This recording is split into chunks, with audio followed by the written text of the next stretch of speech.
Hello friends, இன்றைக்கி வந்துட்டு வீட்டுக்கு பின்னாடி இருக்கிற துளசி மாடத்தை க்ளீன் பண்ணி அந்த இடத்த மெழுகி அழகாக இது பண்ணலாம் அப்படின்னு சொல்லி ரெடி பண்ணிகிட்ருக்கேங்க. சாணி வந்துட்டு இங்கே கிடைக்காது, மாடு எல்லாமே இல்லை. கொஞ்சம் வெளியில் போய் தான் எடுக்க வேண்டியிருக்கு. வீட்டுக்கு வந்துட்டு ஒருத்தவங்க எப்போதுமே நம்ம இந்த கழனி தண்ணியெல்லாம் எடுத்துகிட்டு போகிறதுக்காக வருவாங்க. அவங்கள்ட்ட தான் அப்பப்போ சாணம் கொண்டு வந்து வைக்க சொல்லுவேன்.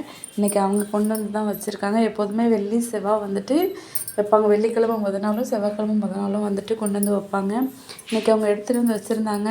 ஸோ நம்ம வந்துட்டு துளசி மாடத்தை க்ளீன் பண்ணிடலாம் அப்படின்னு சொல்லி அங்கே நார்த்தங்காய் மரம் இருக்குது, அந்த தலை எல்லாமே கொட்டியிருந்துச்சு. அது எல்லாமே க்ளீன் பண்ணிவிட்டு கூட்டிட்டு அப்புறம் அங்கே இருக்கிற குட்டி குட்டி பூச்செடிகளுக்கெல்லாம் தண்ணி விட்டுட்டு அதுக்கப்புறமா சாணி மெழுகலாம் அப்படின்னு சொல்லி தண்ணி மட்டும் கரைச்சி வச்சுருக்கேன் சாணத்தில்.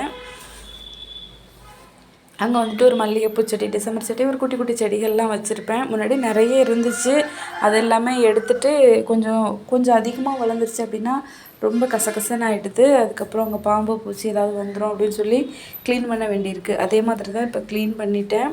க்ளீன் பண்ணி இப்போ தான் திரும்ப வச்சு விளக்க ஆரம்பிச்சிருக்கேன். ஆனால் துளசி மாடம் வந்துட்டு ஒரு வருஷம் 1.5 வருஷமாக வச்சுருக்கேன். ரொம்ப பெருசாக மெயின்டைன் பண்ண முடியாது. அதுக்காக கன்னாப்பின்னானும் போட்டிருக்க மாட்டேன். எப்போதுமே வெள்ளி செவ்வாய் வந்துட்டு கண்டிப்பாக விளக்கேற்றிடுவேன். அதுக்கு மற்ற நாளில் வந்துட்டு எப்போல்லாம் ஏர்லி மார்னிங் சீக்கிரமாக எழுந்திரிச்சி விளக்கேற்றுறனோ அன்றைக்கி எல்லாமே வந்துட்டு துளசி மாடத்துக்கும் விளக்கேற்றிடுவேன். ரொம்பவே நல்லா தான் இருக்குது.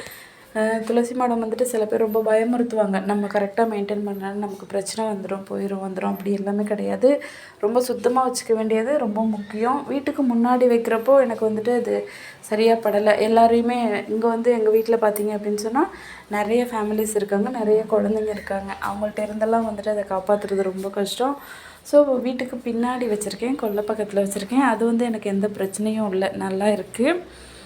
ரொம்பவே நல்லாயிருக்கும். துளசி மாடத்துக்கு விளக்கேற்றி நம்ம சாமி கும்பிட்றப்போ ரொம்ப நல்லாயிருக்கும். நீங்கள் துளசி மாடம் வைக்கணும் அப்படிங்கிற ஐடியா இருந்துச்சு அப்படின்னு சொன்னால் எப்படி பண்ணணும் அப்படின்னு சொல்லி தெரியலை அப்படின்னு நினச்சிங்கன்னா கவலையே படாதீங்க.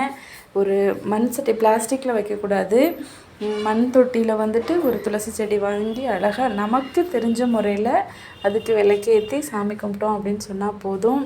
எதுவுமே வந்துட்டு நம்ம மனசாட்சிக்கு எது கரெக்டுன்னு படுதோ, சரியான விஷயங்கள் தான் நம்ம செய்யணும் அப்படின்னு சொல்லி முடிவு பண்ணிட்டோம் அப்படின்னு சொன்னால் நம்ம மனசாட்சிக்கு எது கரெக்டுன்னு படுதோ அதை நம்ம செஞ்சோம் அப்படின்னாலே போதும். அவங்கள தான் ஃபாலோ பண்ணணும், அவங்க பண்ணுற மாதிரியே பண்ணணும் அப்படின்லாம் எந்த அவசியமும் கிடையாது. நம்ம கரெக்டாக இருந்தால் அது நமக்கு போதுங்க. அதே மாதிரி தான் நான் வந்துட்டு எனக்கு தெரிஞ்ச முறையில் வந்துட்டு என்னோடய துளசி மாடத்துக்கு நான் எப்போதுமே விளக்கேற்றிட்டு இருப்பேன். துளசிக்கு வந்து டெய்லியுமே ஒரு 2 டைம் தண்ணி ஊற்றுறது ரொம்ப ரொம்ப அவசியம். இதில் ஒரு சூப்பரான ஒரு ட்ரிக் ஒன்று வச்சுருப்பேன். நான் டெய்லி வந்து துளசி மாடத்துக்கு தண்ணி ஊற்றுவேன். தண்ணி ஊற்றுறோம் அப்படின்னா நான் நாள் வந்து பூஜை பண்ண தண்ணி வச்சுருப்பேன் பார்த்தீங்களா, நம்ம வந்துட்டு நைவேத்தியம் பண்ணுறதுக்கு தண்ணியும் குலதெய்வ சொம்பலையும் தண்ணி வச்சுருப்பேன். நாள் பண்ண பூஜை தண்ணியை அடுத்த நாள் பூஜை பண்ணுறப்போ நம்ம தண்ணியை ஊற்றிட்டு தான் சாமி கும்பிடணும் அப்படிங்கிற சுச்சுவேஷன் தான் இருக்கும். கண்டிப்பாக அப்படி தான் பண்ணணும். நம்ம விளக்கேற்றுறோம் அப்படின்னு சொன்னாலே அந்த நைவேத்தியம் பண்ணுற தண்ணி வந்துட்டு பழைய தண்ணியாவோ, இந்த குலதெய்வ தண்ணி பழைய தண்ணியாவோ இருக்கக்கூடாது. அதை நம்ம மாற்றியே ஆகணும். அப்படிங்கிறப்போ அந்த தண்ணி கொண்டு வந்து நான் துளசி மாடத்தில் ஊற்றிட்டு திரும்ப தண்ணி கொண்டு வைப்பேன். இப்படிங்கிறப்போ நம்ம ரெகுலராக பூஜை பண்ணுவோம், கண்டிப்பாக ரெகுலராக பூஜை பண்ணுவோம். அந்த ரெகுலராக பூஜை பண்ணுற தண்ணி துளசி மாடத்துக்கு ஊற்றுற மாதிரி இருக்கும். செடிக்குமே டெய்லி தண்ணி ஊற்றுற மாதிரி இருக்கும், நம்ம டெய்லி விளக்கேற்றுற மாதிரியும் இருக்கும். அது இல்லாமலும் எக்ஸ்ட்ரா நான் தண்ணி ஊற்றுவேன். துளசி வந்துட்டு கொஞ்சம் ரொம்ப சென்சிட்டிவான ஒரு செடி, சீக்கிரத்துலேயே வாடிடும். கொஞ்சம் அதிக வெயில் இருந்தாலே வந்து அது வாடிடும். அதனால் கொஞ்சம் வெயிலும் கொஞ்சம் நிழலும் இருக்கிற மாதிரியான ஒரு இடத்துல தான் நான் வச்சுருக்கேன். அதனால் நீங்களுமே துளசி மாடம் வளர்க்குறது அவ்வளோ பெரிய கஷ்டமான விஷயம்லாம் எதுவுமே கிடையாது. அதே மாதிரி செய்யுங்க. துளசி வேணும், சாப்பிடணும், நிறைய பேருக்கு துளசி சாப்பிட்றது பிடிக்கும்.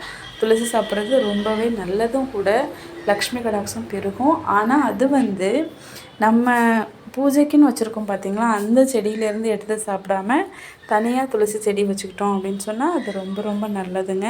அது மாதிரி தான் நான் வந்துட்டு தனியாகவும் துளசி செடி வச்சுருக்கேன், இந்த பூஜைக்குன்னு வச்சுருக்கேன். நம்ம வீட்டில் துளசி மாடம் வச்சு சாமி கும்பிட்றோம் அப்படின்னாலே நம்ம வந்துட்டு ஒரு கோயிலில் விளக்கேற்றுறதுக்கு சமங்க.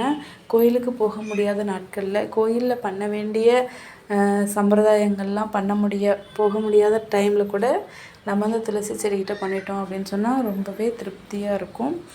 அந்த துளசி செடிக்கிட்ட தான் இன்றைக்கி நான் க்ளீன் பண்ணிகிட்ருக்கேன். சாணத்தை ஃபுல்லாக கரைச்சி வச்சுட்டேன். அதுக்கு முன்னாடி இந்த செடிகளுக்கு எல்லாமே தண்ணி விட்டுட்டு, அதுக்கப்புறம் அந்த தண்ணியை வந்துட்டு எல்லா இடத்துலையும் நிறைய ஊற்றிட்டு, கொஞ்சமாக தெளிக்காமல் நிறையவே ஊற்றிட்டு விளக்கமாறு வச்சு நல்லா வந்துட்டு மெழுகுன மாதிரி தடவி விட்டுருவேன். அதுக்கப்புறம் பார்த்திங்கன்னா அது கொஞ்சம் நேரம் கழித்து நல்லா காஞ்சி சூப்பராக இருக்கும். நம்ம வீடு கூட்டுற விளக்கமாறு வச்சு கூட்டினாலே அது அந்த இடம் வந்துட்டு ரொம்பவே நீட்டாக இருக்கும். நான் கொல்லை பக்கம் தான் சிமெண்ட் எல்லாமே போடலை, வெறும் மண் தரை தான். ஆனால் நம்ம அப்படி பண்ணியிருக்கிறப்போ ரொம்பவே அழகாக இருக்கும். நான் வந்து இந்த இது இருக்கும்ல, இந்த தானியங்கள்லாம் இடிப்பாங்கல்ல, கொடக்கல் உரல், அது மேலே வந்துட்டு மண் சட்டி வச்சு மண் தொட்டி வச்சு அதுக்குள்ளே வந்துட்டு துளசி செடி வச்சுருக்கேன். ஃபஸ்ட்டு ஒரு துளசி செடி வச்சேன், அது ரொம்ப பெருசாக வளர்ந்துருச்சு. அதுக்கப்புறம் அதை எடுத்துக்கொண்டு வந்து தனியாக வேறொரு இடத்துல வச்சுட்டு திரும்பவும் அந்த தொட்டிக்குள்ளேயே ஒரு குட்டி செடி வச்சேன். இது என்ன ப்ரொசீஜர், சரியாக தப்பா அப்படின்லாம் தெரியல. இப்படி பண்ணணும்னு எனக்கு தோணுச்சு, அதனால் அந்த மாதிரி நான் பண்ணேன். அந்த செடி ரொம்ப பெருசாக வளர்ந்துருச்சு. சரி, இனிமேல் குட்டி செடியிலேருந்து நம்ம வளர்க்க ஆரம்பிக்கலாம் அப்படின்னு சொல்லிட்டு அதே மாதிரி தான் வளர்க்க ஆரம்பித்தேன். ஃபுல்லாகவே மெழுகிட்டேன். அது காஞ்சதுக்கப்புறம் தான் நல்லா கூட்டிட்டு அதுக்கப்புறம் கோலம் போட்டு சந்தனம் குங்குமம் எல்லாமே செடிக்கு நான் வைப்பேன். துளசி செடிகிட்ட வந்துட்டு கடுகு எண்ணெயிலையோ இல்லை இலுப்ப எண்ணெயிலையோ இல்லை நெய்யிலையோ விளக்கேற்றுறது ரொம்ப ரொம்ப நல்லது. இது எதுவுமே இல்லை அப்படிங்கிற பட்சத்தில் நல்லெண்ணெயில் விளக்கேற்றுறது ரொம்ப ரொம்ப நல்லதுங்க. ஒரு அகல் விளக்கு வச்சு ஏற்றிட்டு நெய்வேத்தியம் நம்ம மற்ற சாமிகளுக்கெல்லாம் வைப்போம்ல, அதே மாதிரி வச்சு சாமி கும்பிட்டோம் அப்படின்னு சொன்னால் ரொம்பவே நமக்கு ரொம்ப திருப்தியாக இருக்கும். வீடியோ உங்களுக்கு பிடிச்சிருந்துச்சு அப்படின்னு சொன்னால் வீடியோக்கு ஒரு லைக் போடுங்க. இதில் ஏதாவது உங்களுக்கு டிப்ஸ் கிடச்சிச்சு அப்படின்னு சொன்னால் உங்கள் ஃப்ரெண்ட்ஸ் அண்ட் ஃபேமிலி கூட ஷேர் பண்ணுங்கள். நம்மளோட சேனலை நீங்கள் சப்ஸ்கிரைப் பண்ணாமல் இருந்தீங்க அப்படின்னு சொன்னால் சப்ஸ்கிரைப் பண்ணிவிட்டு பாருங்கள்.